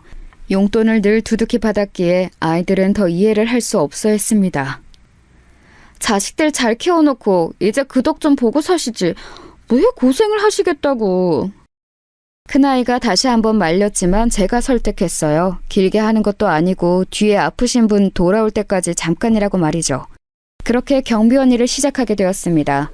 일은 생각보다 훨씬 할만했고 재미있었어요. 함께 일하는 다른 분들도 다들 좋으신 분들이었고 1층에서 인사를 주고받는 회사 직원분들도 다들 친절했습니다. 아우가 자기는 회사 직원을 뽑을 때 인성교육을 제일 확실하게 시킨다고 했던 게 기억이 나더군요. 여기 직원분들이 진짜 다들 친절해서 다른 곳에서 일할 때 생각하면 정말 천국 같아요. 그니까요. 막 뭐 먹으라고 가져다 주고 그런다니까요. 전에 다른 회사에서 청소할 때는 맨날 무시받고 그랬었는데. 새로운 사람들과 수다를 떨고 매일매일 출근할 곳이 있고 내가 일할 수 있다는 게 생각보다 더 큰 삶의 활력이 되더라고요. 참 즐거웠습니다. 물론 그런 회사에도 이면이 있는 듯 했지만 말입니다. 그래도 이런 회사에도 할 건 다들 하더라고요. 할 거라니요? 불륜도 하고 그래요. 아이고, 회사에서 하라는 일은 안 하고. 그러게나 말이에요. 어느 회사와는 마찬가지로 별별 일이 다 있는 듯 했습니다. 그렇게 별 대수롭지 않게 그 일을 넘겼어요. 그래선 안 됐는데 말입니다. 작은 사위에게는 제가 이 회사의 경비로 일한다는 사실을 말하지 않았거든요. 어디에 취직한 건 아는데 자세하게는 이야기하지 않았습니다. 딸아이도 굳이 말하지 않은 것 같았고요. 그래서 처음 1층에서 마주쳤을 때는 작은 사위가 굉장히 당황하는 얼굴이었어요. 그리고 아는 척을 하려고 했는데 빨리 자리를 뜨더군요. 그리고 나중에 집으로 찾아와서 그러더라고요. 회사에서는 아버님이 제 장인 어른이라는 걸 모르는 게 좋지 않을까요? 처음에는 왜 그러나 혹시 장인의 경비로 1층에서 일하는 게 부끄러워서 그런가 하는 생각이 들었습니다. 뭐 그렇대도 어쩔 수 없었지만 말입니다. 꼭 굳이 아는 척을 해야 하는 것도 아니고 또 그런 사위의 마음이 이해가 가지 않는 것도 아니었거든요. 안 그래도 제가 어디 낙하산이냐 이런 말이 팀 내부에서 말이 좀 나오긴 해서요. 장인어른까지 이 회사에서 일하시는 걸 사람들이 알게 되면 그 소문이 더 크게 날 것 같아서 부탁드리겠습니다. 그런 일이 있는 줄은 몰랐구먼. 그래. 그러면 내가 모른 척을 해야지. 당연히. 그런 이유는 상상을 하지 못했기 때문에 되려 미안한 감정이 들더군요. 그리고 둘째 사위 말대로 모른 척을 하는 게 맞겠다는 결론을 내렸습니다. 그리고 회사에서 마주쳐도 모른 척을 했어요. 작은 사위는 회사 생활을 아주 잘하고 있는 것처럼 보였습니다. 마주칠 때마다 함께 다니는 직원들과 사이도 아주 좋아 보였고 말이죠. 회사에서도 아주 잘하는 것 같더라고. 그래요? 진짜 정신을 차렸나? 이제는 믿어도 될 것 같아. 제 말에 큰딸은 여전히 의심스러운 얼굴을 하긴 했지만 저는 가까이서 보니 작은 사위가 더 신뢰가 갔습니다. 사람들에게 잘하는 모습을 보고 말이죠. 아빠가 그렇다면 그런 거겠죠. 아빠 사람 잘 보시잖아요. 그렇게 또 몇 개월이 지나고 어느새 작은 딸아이의 산달이 다가왔어요. 작은 아이는 육아휴직을 다 쓰면 회사에 다시 복귀를 할지 말지를 두고 고민을 하는 듯 보였습니다. 무조건 복귀해야지. 무슨 소리를 하는 거야. 네가 그 회사에 얼마나 힘들게 들어갔는데. 게다가 거기가 좀 좋은 회사니? 월급도 네 남편 2배 아니야. 물론 돈도 중요하긴 한데 나도 일을 다시 시작하고 싶긴 해서. 근데 뭘 망설여? 남편이 내가 집에서 애 키우면서 살림했으면 좋겠나 봐. 얼씨구, 이제 지가 돈 번다 이거지? 큰아이는 아직 작은 사위를 완전히 마음에 들어하지 않았거든요. 저는 이제 작은 사위가 펑 마음에 들었기 때문에 편을 들어줬습니다. 남자들은 그럴 수 있어. 이제 회사에서 일도 적응하고 돈을 제대로 번다는 만족감도 있고 이래저래 가장 노릇을 제대로 하고 싶나 보지. 아, 그래도 얘 보고 하고 싶은 일을 포기하라는 건 말이 안 되죠. 그거야 당연하고 민정이도 복귀는 무조건 해야 하지. 근데 마음은 이해 간단 말이야. 아버지가 애기 대신 봐줄 테니까 너는 마음 푹 놓고 복직해. 아빠가 왜 또 그 고생을 해요. 싫어요. 그냥 제가 키울게요. 손주 보는 게 고생이라니. 너 나 못 믿어서 그러니? 내가 니들 다 내 손으로 키웠다. 아니, 그 말이 아니라 아빠 또 고생하는 거 싫으니까 그렇죠. 고생 아니다. 그리고 나도 아직 뭔가를 할 수 있다는 게 좋다, 나는. 그렇게 말하고 딸아이들을 돌려보냈어요. 어떤 면에서는 작은 사위가 기특하기도 하더군요. 이제는 자기 일에 제대로 욕심이 생긴 것 같아 보이는 게 말이에요. 그렇게 둘째 딸인 민정이가 아이를 낳았어요. 3개월 뒤에 복직한다고 회사에 말했다고 하더군요. 그 문제로 남편과 작은 언쟁이 있긴 했지만 아버지가 아이를 봐주시겠다고 했다 하니 작은 사위도 찬성을 했다고 말이죠. 근데 아버지 자리 원래 계시던 분은 다시 돌아오신대요? 나 그만둘 때쯤 나오실 수 있다고 했나 봐. 다행이네요. 그렇게 모든 게 또 다행히 잘 마무리될 것 같았던 때였습니다. 갓 태어난 손주가 눈에 밟혀 휴대폰으로 찍어둔 갓난쟁이 사진을 들여다보고 있을 때 청소하시는 분이 다가오셨어요. 아이고, 또 손주 사진 보시나 보네. 그렇게 좋으셔? 보고 있어도 보고 싶고 그러네요. 한참 그럴 때긴 하죠. 그리고는 일어나 누군가에게 인사를 하더군요. 그래서 저도 시선을 들어 인사한 쪽을 바라봤습니다. 작은 사위와 함께 일하는 여자 직원으로 보이는 사람 둘이서 점심을 먹고 들어오는 듯 손에 커피를 들고 회사 안으로 들어오고 있더군요. 안녕하세요. 그래서 꾸벅 인사를 했더니 작은 사위와 그 여자 직원이 저를 향해 고개를 까딱하고는 건물 위로 올라갔습니다. 그 두 사람이 사라지고 제가 다시 휴대폰을 내려다보며 청소하시는 분께 손주 이야기를 더 하려고 고개를 들었는데 그분이 제 사위와 여자 직원이 사라진 곳을 빤히 쳐다보고 계시더군요. 왜 그러세요? 그랬더니 눈을 여전히 그곳에서 떼어내지 못한 채 앉으며 속삭이듯 말하더군요. 저 사람들이잖아요. 네? 뭐가요? 왜? 제가 전에 우리 회사에 유명한 불륜 커플이 있다고 했잖아요? 네. 그게 저 둘이에요, 저 둘. 그 말을 듣는 순간 머리를 누구한테 한 대 맞는 기분이 들었습니다. 전에 이야기했던 그 맨날 붙어먹는다는 불륜 커플이 제 사위라니요. 믿을 수가 없었습니다. 에이, 그거 확실한 거요? 제가 애써 부정하려는 듯 묻자 청소부가 단호하게 말하더군요. 저 둘 맞아요. 이미 회사에서는 아는 사람들은 다 알걸요? 그리고 저 둘이 비상구에서 쪽쪽거리는 걸 내가 봤는데? 그때부터는 사실 어떤 정신으로 거기에 앉아서 그 이야기를 듣고 있었는지 기억이 정확하게 기억이 나지 않아요. 둘 다 유부남 유부녀인데 간도 크지. 지들은 아무도 모르는 줄 알걸요? 사실 다 알고 뒤에서 수근거리는데 둘인 법인카드로 모텔도 간다고 막 직원들이 떠드는 것도 들었다니까. 이씨! 어디 가요? 그대로 회사를 나와 작은 딸을 보러 갔습니다. 왜 그랬는지는 모르겠지만 당장 딸아이의 얼굴을 봐야 할 것 같았어요. 하지만 병원에 도착해서는 병실 안으로 들어가지 못한 채 한참을 앉아 있었습니다. 그렇게 얼마간을 앉아 있었을까요? 누군가가 다가오는 느낌에 고개를 들었어요. 작은 사위더군요. 장인어른? 오셨으면 들어가 계시지. 왜 여기 이러고 계세요? 사람 좋아 보이는 얼굴을 하고 저에게 와서 넉살 좋게 이야기를 하는 사위의 얼굴을 보니 제가 낮에 들었던 이야기가 현실이 맞는지 모르겠더군요. 그래서 생각했습니다. 내 눈으로 확인할 때까지 믿을 수 없다고 말이죠. 그래, 들어가지. 병실에 함께 들어가 작은 사위가 딸아이에게 하는 행동을 유심히 봤어요. 하지만 정말 다정한 남편이었습니다. 자기의 아이를 보고 활짝 웃는 모습도 말이죠. 그래. 아니야. 아니겠지. 아빠 뭐가? 뭐가 아니야? 아무것도 아니야. 그렇게 오늘 들었던 이야기를 애써 부정하며 집으로 돌아갔어요. 아이고, 이씨 얼굴이 왜 이래? 한숨도 못 잔 사람 마냥. 어제도 갑자기 그러고 나가서 연락도 안 돼서 걱정 많이 했어. 아유, 죄송합니다. 몸이 좀 안 좋아서. 뭘 죄송하기까지. 그럴 수도 있지.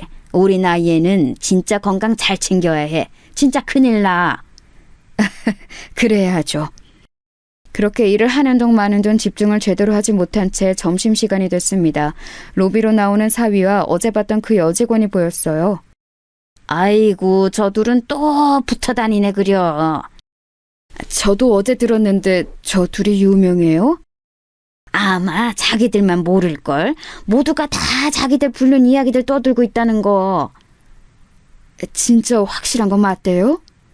목격한 사람만 얼만데. 아마 조만간 큰일 치르지 싶어. 저렇게 조심성이 없어서 원. 저 병원 좀 다녀올게요. 아이고, 안색이 많이 안 좋네. 얼른 갔다 와. 로비를 벗어나는 두 사람을 무작정 따라 나섰어요. 아니겠지. 아니어야만 돼. 작은 딸아이가 이제 막 해산을 해서 병원에 누워있는데 이 현실을 정말 받아들이고 싶지 않았습니다. 어딘가 오해가 있는 거라고, 회사 사람들이 다들 착각을 하고 있는 거라고 그렇게 다독이며 그 둘의 뒤를 밟았어요. 그리고 마지막 제 그 기대는 정말 무참히 짓밟혔습니다. 두 사람은 주위를 두리번거리더니 손을 잡고서는 회사 근처의 한 모텔로 들어갔어요. 다정히 모텔 안으로 들어가는 두 사람의 모습을 보자마자 그 자리에 우뚝 멈춰 섰습니다. 그리고 다리에 힘이 풀려 주저앉았어요. 이 현실이 정말 믿기지 않았습니다. 그렇게 그 자리에서 앉아서 작은 딸아이 생각에 눈물만 흘리고 있을 때 얼마의 시간이 지났는지 더 다정한 모습으로 그 모텔을 나오는 두 사람을 봤습니다. 그때 제 머릿속에 불꽃이 번쩍이는 듯 했어요. 그리고 정신이 확 차려졌습니다. 내 이 개자식을 가만두나 봐라. 이가 갈렸습니다. 이제 정신을 차렸고 철이 들었다며 칭찬했던 과거의 제 자신에게 돌을 던지고 싶었어요. 가만두지 않겠다고 다짐은 했지만 이제 막 해산한 작은 딸아이가 이 소식을 들으면 얼마나 충격일지 걱정이 되어 그날 저녁에는 잠도 오질 않더군요. 그래서 큰 딸아이에게 먼저 이야기를 하고 의견을 물어보기로 했습니다. 이 처죽일 새끼! 내가 사람 고쳐 쓰는 거 아니랬지? 내가 당장 죽여버릴 거야! 당장이라도 머리채를 잡으러 갈 듯 일어서는 큰딸을 잡아다 앉혔습니다. 민정이 이제 막 몸 풀었는데 민정이가 받을 충격도 생각해야지. 큰아이가 그제야 아차하는 얼굴로 털썩 앉더군요. 그리고 눈물을 흘리기 시작했습니다. 민정이 불쌍해서 어떡해. 내 동생 불쌍해서 어떡해. 불쌍할 거 없다. 그런 나쁜 놈이랑 빨리 갈라서고 새 인생 살면 돼. 우리 민정이가 뭐가 부족해서. 큰아이는 한동안 앉아서 한참을 울었어요. 저도 눈물이 났습니다. 그래도 이렇게 모른 척 넘어갈 수는 없는 일이에요. 그거야 당연하지. 제가 민정이랑 이야기해 볼게요. 괜찮겠니? 흥분 안 하고 차분히 잘 이야기할게요. 민정이가 최대한 상처받지 않게. 그렇게 말하고는 돌아갔습니다. 그리고 며칠 뒤 큰아이에게서 연락이 왔어요. 동생에게 잘 말했다더군요. 처음에는 믿고 싶지 않아 했답니다. 왜 아니겠어요. 그래서 아니라고, 언니나 아빠가 잘못 알고 있는 거라고. 그러다 문득 요즘 이상하게 행동했던 부분들이 불현듯 떠올랐다 하더군요. 휴대폰 전화를 자기가 없는 곳에서 받는다든지 부쩍 늘어난 출장 같은 것들 말입니다. 이상하다 생각했지만 별 생각 없이 넘겼던 일들이 다르게 생각하니 다 그것 때문이었던 것 같다고 말이죠. 그리고 더 이상 남편의 얼굴을 보기 싫어. 이유는 감기가 걸렸다고 옮는다고 조리원엔 당분간 오지 말라고 그랬다더군요. 그랬더니 거절도 한번 하지 않고 바로 알겠다고 하는 걸 듣고는 너무 화가 나서 울었다고 말이죠. 자기는 이제 더 이상 그 사람 꼴도 보기 싫으니 언니나 아빠가 다 알아서 하라고 이야기했다는 말을 전해 들었습니다. 그리고는 울면서 그때 언니와 아빠의 말을 들었어야 했다고 후회했다고 하더군요. 결혼 생활 내내 왜 그러고 살았나 후회하면서 말이죠. 언제나 자기가 더 좋아해서 언제나 자신의 약자였다고요. 그 이야기를 듣는데 정말 눈물이 났습니다. 동시에 화가 치밀어 올랐어요. 평생을 후회하게 만들어줘야겠다는 생각이 들었습니다. 반드시 그렇게 만들고야 말겠다고 말이죠. 다음 날 작정을 하고 회사를 출근했어요. 이씨, 오늘 어딘가 비장해 보이는데? 그래요? 그니까 오늘 분위기가 어딘가 다른 것 같은데? 무슨 일 있어요? 없어요. 그렇게 말하고는 로비에서 사위가 나타나기만을 기다렸습니다. 하지만 엇갈렸는지 제가 상당히 일찍 왔음에도 불구하고 출근길에서는 보지 못했어요. 그리고 어느덧 점심시간이 다가왔습니다. 식사하러 안 가요? 아, 네, 가야죠.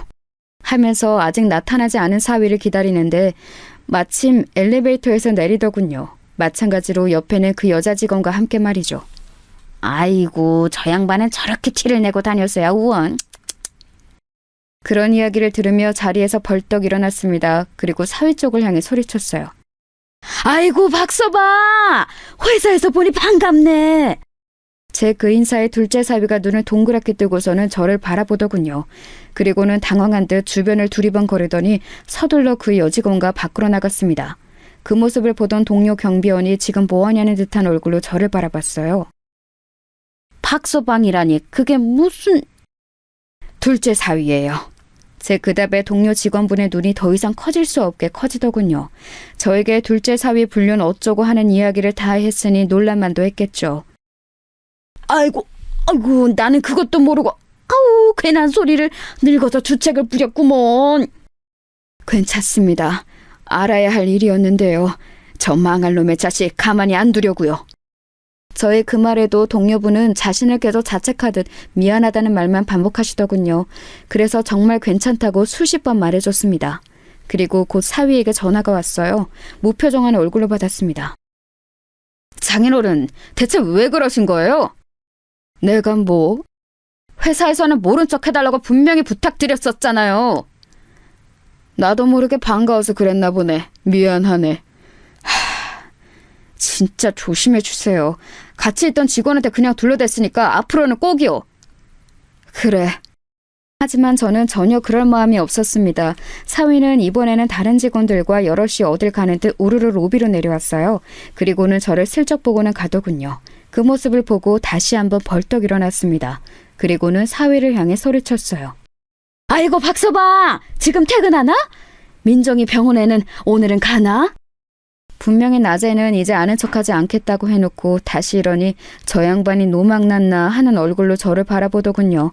그리고는 무슨 일인지 수근거리는 주위 직원들을 보고 얼굴이 벌개지더군요. 욱한 듯 화를 참지 못하는 얼굴로 저벅저벅 저에게 다가왔습니다. 진짜 왜 이러세요? 내가 뭐? 아무렇지 않은 얼굴로 내가 무슨 잘못을 했는지 모르겠다는 듯 대답했어요. 그랬더니 화가 많이 난 듯 보이더라고요. 노망 나셨어요? 내가 내 사위한테 박서방이라고 그러니까 뭐? 아는 척할 수도 있지. 제가 일부러 그렇게 큰 소리로 말하니 그 자식은 더 부끄러운 듯 자기 얼굴을 감싸주더니 뒤를 흘낏 보며 눈치를 다시 한번 보더군요. 그 사이에는 바람난 그 여직원도 함께 있었습니다. 아는 척하지 마세요. 쪽팔린다고요. 이렇게 직접적으로 말을 해야 알아들으시겠어요? 진짜 왜 이러세요? 네? 원래 본인의 성질을 참지 못하고 험악한 얼굴로 저에게 그렇게 소리 지르더군요. 그 모습을 옆에서 가만히 보고 있던 동료 경비원이 사위의 행동을 더 이상 참지 못한 듯 벌떡 일어났습니다. 사위가 장인에게 할 말이 있고 못할 말이 있지. 자네 지금 뭐 하나? 요즘 젊은 것들은 하여간. 그 경비원의 말을 듣고는 사위는 눈이 돌아갈 듯 보였습니다. 이 아저씨도 노망이 났나? 지금 1층에서 경비나 보는 주제에 이 회사 정직원한테 이래라 저래라를 해? 주제도 모르고? 단체로 미쳤어? 그러면서 동료 경비원분 어깨를 툭 치길래 화가 나서 더 이상 참을 수가 없었습니다. 저놈의 버르장머리를 제대로 응징해줘야 하겠다는 생각밖에 들지 않았어요. 자네 당장 나 따라와. 그렇게 말하고는 앞장서 걸었습니다. 잠시 뒤에서 가만 서서 상황 파악을 하는 듯 보이던 사위가 이내 저를 따라오더군요. 아니 지금 대체 무슨 짓을... 시끄럽고 따라와. 처음 보는 제 단호한 모습에 살짝 놀란 듯 하더라고요. 저는 곧장 엘리베이터를 타고 제일 위층을 눌렀습니다. 아니 지금 미치셨어요? 어딜 가시는 거예요? 작은 사위가 제가 누른 층을 보고 기겁을 했지만 아무 대답을 하지 않았어요. 당연히 놀랐겠죠. 그 층은 이 회장의 사주이자 제 친한 아우가 있는 층이니까 말입니다. 물론 저랑 친하다는 사실은 작은 사위는 몰랐지만요. 맨 위층에 도착해 무작정 들이닥치는 저를 보고 놀란 직원이 말릴 새도 없이 회장실로 들어갔습니다. 그리고는 소리쳤어요. 자네 직원들 인성관리를 대체 어떻게 하는 건가? 제 큰 목소리에 놀라서 아우가 저를 올려다봤습니다. 그리고 그보다 더 놀란 둘째 사위가 제 손목을 잡아 끌었어요. 진짜 미치셨어요? 아이고, 회장님 죄송합니다. 빨리 나가요. 나가서 마저 이야기하세요. 그렇게 저를 잡아 끌던 사위의 행동이 멈춘 건 회장, 그러니까 아우의 태도를 보고서였어요. 아이고 형님, 무슨 일로 여기까지 올라오셨어요? 내려오라 하시면 제가 당장 내려갔을 텐데. 그 말에 그 안에 있던 비서실 직원들과 사위 모두의 행동이 멈췄습니다. 내가 지금 그런 거 따질 정신도 기분도 아니고. 자네! 하고서는 아우의 얼굴을 한 대 때렸어요. 물론 세게 때리지는 않았습니다. 하지만 정말 모두가 놀랐어요. 당연히 그랬겠죠. 1층에서 일하던 경비원이 회장실로 올라온 것도 모자라 그 회장이 경비원이랑 아는 사이 같은 것도 믿기지가 않을 텐데 그 경비가 회장 얼굴을 때리다니요. 이게 무슨 드라마 같은 상황인가 싶었을 겁니다. 뭐진 몰라도 형님이 이렇게까지 화가 많이 나신 거면 제가 무조건 잘못한 거겠죠. 뭐든 제가 무조건 잘못했고 형님이 하시라는 대로 하겠습니다. 근데 무슨 일이세요? 아우는 화난 기색이 하나도 없이 오히려 저에게 잘못했다 고개를 숙였고 그 모습에 또 모두들 한 번 더 놀란 것 같았습니다. 저는 제 손목을 잡고 있던 사위의 팔을 거칠게 떼어낸 다음 아우를 향해 말했어요. 자네가 자네 직원들 인성교육 하나는 제대로 시킨다 하지 않았나? 나쁘게 살던 사람들도 개과천선 시킨다고 자신만만했잖나. 근데 회사에서 불륜이라니. 그리고 경비 본다고 사람을 무시하고 말이야. 이런 직원들은 뭔가, 저희 그 말에 아우는 상황 파악이 된 듯 제 옆에 있던 사위를 보더군요. 사위가 움찔하는 게 느껴졌습니다. 저희 장인어른이랑 아시는 사이세요? 그 말에 아우가 사위를 한 번 쓱 보더니 어딘가 쌀쌀맞은 말투로 대답했습니다. 내 생명의 은인이자 가족만큼 소중한 형님이시지. 자네 이 회사 낙하산인 거 알지? 그거 내 낙하산이었어. 네? 작은 사위는 정말 몰랐다는 듯 눈이 휘둥그레졌습니다. 그리고는 그때부터 제 눈치를 보며 설설 기기 시작하더군요. 장인어른, 제가 정말 잘못했습니다. 뭔가 오해가 있으신 것 같으니 그건 저랑 따로 푸시고 일단은 고정하세요. 아까 밑에서는 노망이 났네 쪽팔리네 별소리를 다 하더니 왜? 지금은 내가 여기 사주랑 형님 아우 사이라고 하니 겁이 나? 사람 고쳐 쓰는 거 아니랬는데 내가 어쩌자고 너 같은 인간을 믿고. 그랬더니 다짜고짜 무릎을 꿇더군요. 그리고는 싹싹 빌기 시작했습니다. 오늘 일은 제가 정말 죄송합니다. 장인어른, 그리고 다른 말씀하신 일은 아무래도 오해가 있는 듯하니까 제 이야기 한 번만 좀 들어주세요. 오해? 오해? 내가 니들 둘 팔짱 끼고 모텔 들어가는 모습을 내 두 눈으로 직접 봤는데 오해? 무슨 오해? 점심시간에 팔짱 끼고 불륜 들어가서 뭘 하는데? 뭘 했길래 오해야? 그렇게 말했더니 그 자리에서 굳더군요. 그것까지 제가 본 건 정말 예상하지 못했던 일이었나 보더라고요. 굳은 사위를 보고 다시 아우에게 시선을 돌렸습니다. 직원들의 인성교육 하나는 자신 있다더니 사내에서 모르는 사람 없이 파다하게 소문날 만큼 불륜이나 하고 있는 것들이 있고 그것도 엊그제 해산한 마누라 두고 말이야. 자네도 내가 앞으로 어떻게 하는지 보겠네. 아우가 다시 한번 저에게 죄송하다며 꼭 조치를 취하겠다며 형님 화푸시라고 사과를 했고 여전히 놀란 듯 정신을 차리지 못하고 있는 사위를 두고 회장실을 빠져나왔습니다. 비서실 직원들과 무슨 일인지 보러 온 다른 직원들 몇몇이 앞에 서서 이 모든 일을 보고 있더군요. 차라리 잘 됐다고 생각했습니다. 소문나라고 벌린 일이기도 했고 말입니다. 그렇게 그 회사를 나와 작은 아이의 산후조리원으로 갔습니다. 그리고 오늘 있었던 일을 아이가 상처를 조금이라도 덜 받을 수 있게 최대한 간추려 이야기한 다음 큰아이에게는 제대로 다 이야기했습니다. 잘했다고 하더군요. 작은 사위가 퇴근했는지 산후조리원으로 찾아왔지만 작은 아이가 만나길 거부했어요. 한참을 그 앞에 서 있다가 저녁 늦게 돼서야 돌아갔어요. 회사는 한바탕 난리가 났다더군요. 저는 그날 이후로 회사를 한 번도 나간 적이 없지만 함께 일하던 경비원분과 청소부 분이 연락을 주셨어요. 사위와 그 여자 직원은 그날 이후로 출근하긴 하는데 눈에 띄지 않게 다닌다고 하더군요. 하지만 온 사내에 이미 소문이 파다하게 난지라 둘 다 회사 생활을 오래 할 수 없을 것 같다고 이야기를 전해왔습니다. 소문이 어디까지 난 건지 그 여자 직원의 남편이 회사로 쳐들어와 사위의 멱살을 잡았다고 하더군요. 그 때문에 회사가 한 번 더 시끄러웠다고 말입니다. 사내에는 불륜에 관련된 교육 과정이 생겼다는 이야기도 전해 들었습니다. 사내에서 그러지 말라는 권고사항과 함께 회사 법카나 주변 모텔을 단속하기 시작했다는 이야기도 들려왔고 말이죠. 그 둘이 정말 고개를 들고 다닐 수 없겠더라고요. 곧 그 여자 직원은 회사를 그만뒀다고 하더군요. 그리고 이혼당했다는 소문이 돌았다고 합니다. 사위는 계속 그 회사를 그만두지 않고 다닌다고 하더군요. 물론 징계가 있긴 했지만 강제로 해고할 수 있는 사항은 아니라 어쩔 수 없다는 이야기를 아우에게 전달받았습니다. 나는 절대 당신이랑 이혼 안 해. 그러니까 당신이 용서해줘. 나는 이제 당신 얼굴 꼴도 보기 싫어. 과거에 당신이랑 결혼하지 말라고 모두가 말릴 때 왜 그 말을 듣지 않았는지 이제 땅을 치고 후회 중이야. 얼굴 보는 것만으로도 토 나올 것 같으니까 돌아가. 절대 이혼을 하지 않겠다고 버티는 통에 소송을 진행할 수밖에 없었습니다. 그 과정에서 말을 바꾸더라고요. 불륜은 절대 아니라고 말이죠. 다들 입에서 입으로 전해지는 소문일 뿐이고 억울하다고 말입니다.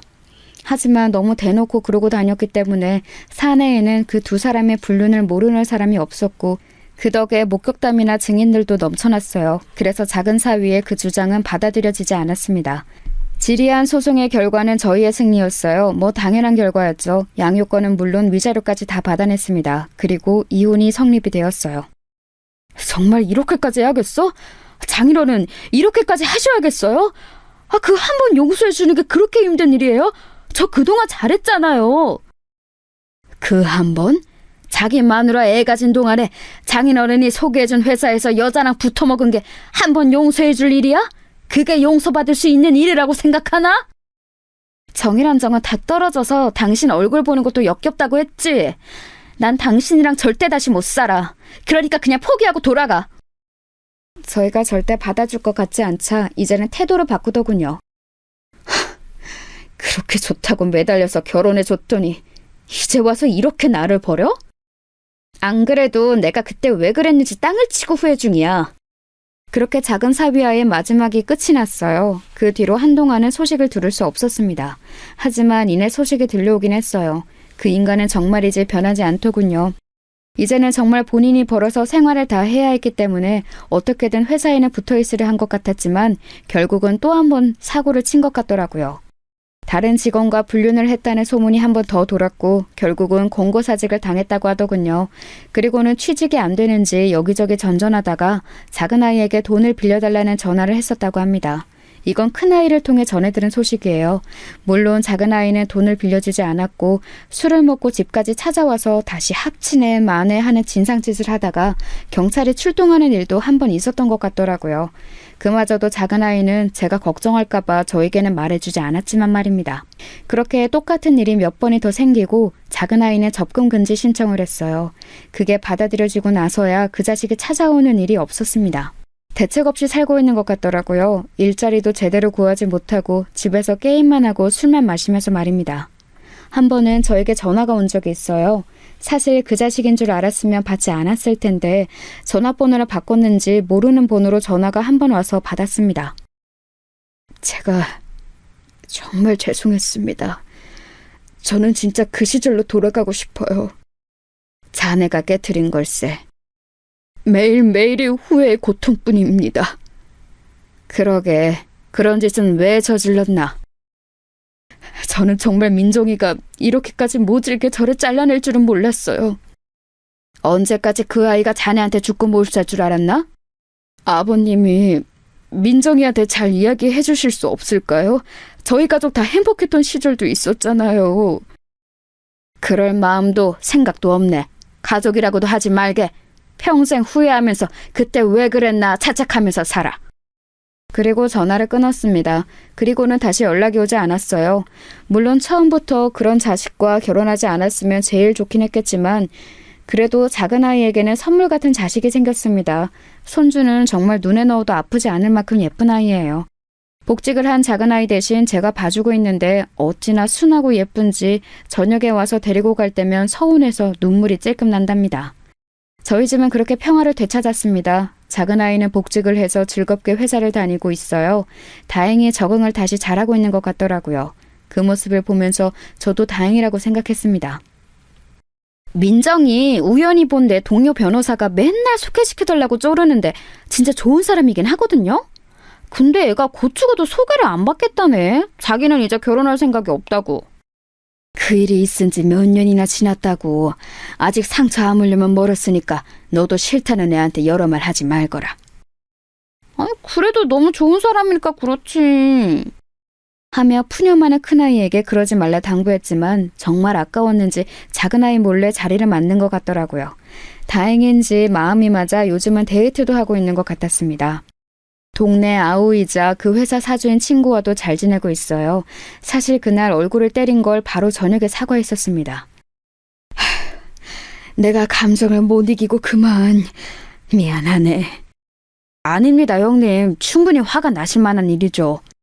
그렇게 잘 해결됐어요. 이제는 그 아우도 회사를 자식에게 물려주고 뒷방 늙은이 신세가 됐다며 하루가 멀다 하고 저희 집에 놀러를 오는 통에 제가 지겨울 정도입니다. 지금에 와서 돌이켜보면 그 모든 일이 없었던 일같이 느껴질 만큼 아득하기도 해요. 물론 가족 전체에게 상처를 준 일이지만 저희는 잘 극복했고 극복해 나가고 있으니까 말입니다. 지금 내가 누리고 가지고 있는 것을 당연하다 생각하고 주변 사람들에게 상처를 주는 일을 하면 언젠가 뼈저리게 후회할 날이 온다는 것. 그게 교훈으로 남은 일이었어요. 물론 저희 집 식구들 중에서는 그 자식 같은 나쁜 자식은 없지만 말입니다. 이 사연을 듣고 계시는 여러분들도 지금 현실에 있는 내 친구와 가족을 당연한 거로 생각하고 실수하는 일이 없으셨으면 합니다. 잃어보면 그게 얼마나 소중한지 뼈저리게 깨닫게 되니까요. 그리고 모든 건 그 전으로 되돌릴 수 없다는 사실도 말입니다. 긴 이야기 들어주셔서 감사합니다. 오늘 하루도 평안한 하루 되세요.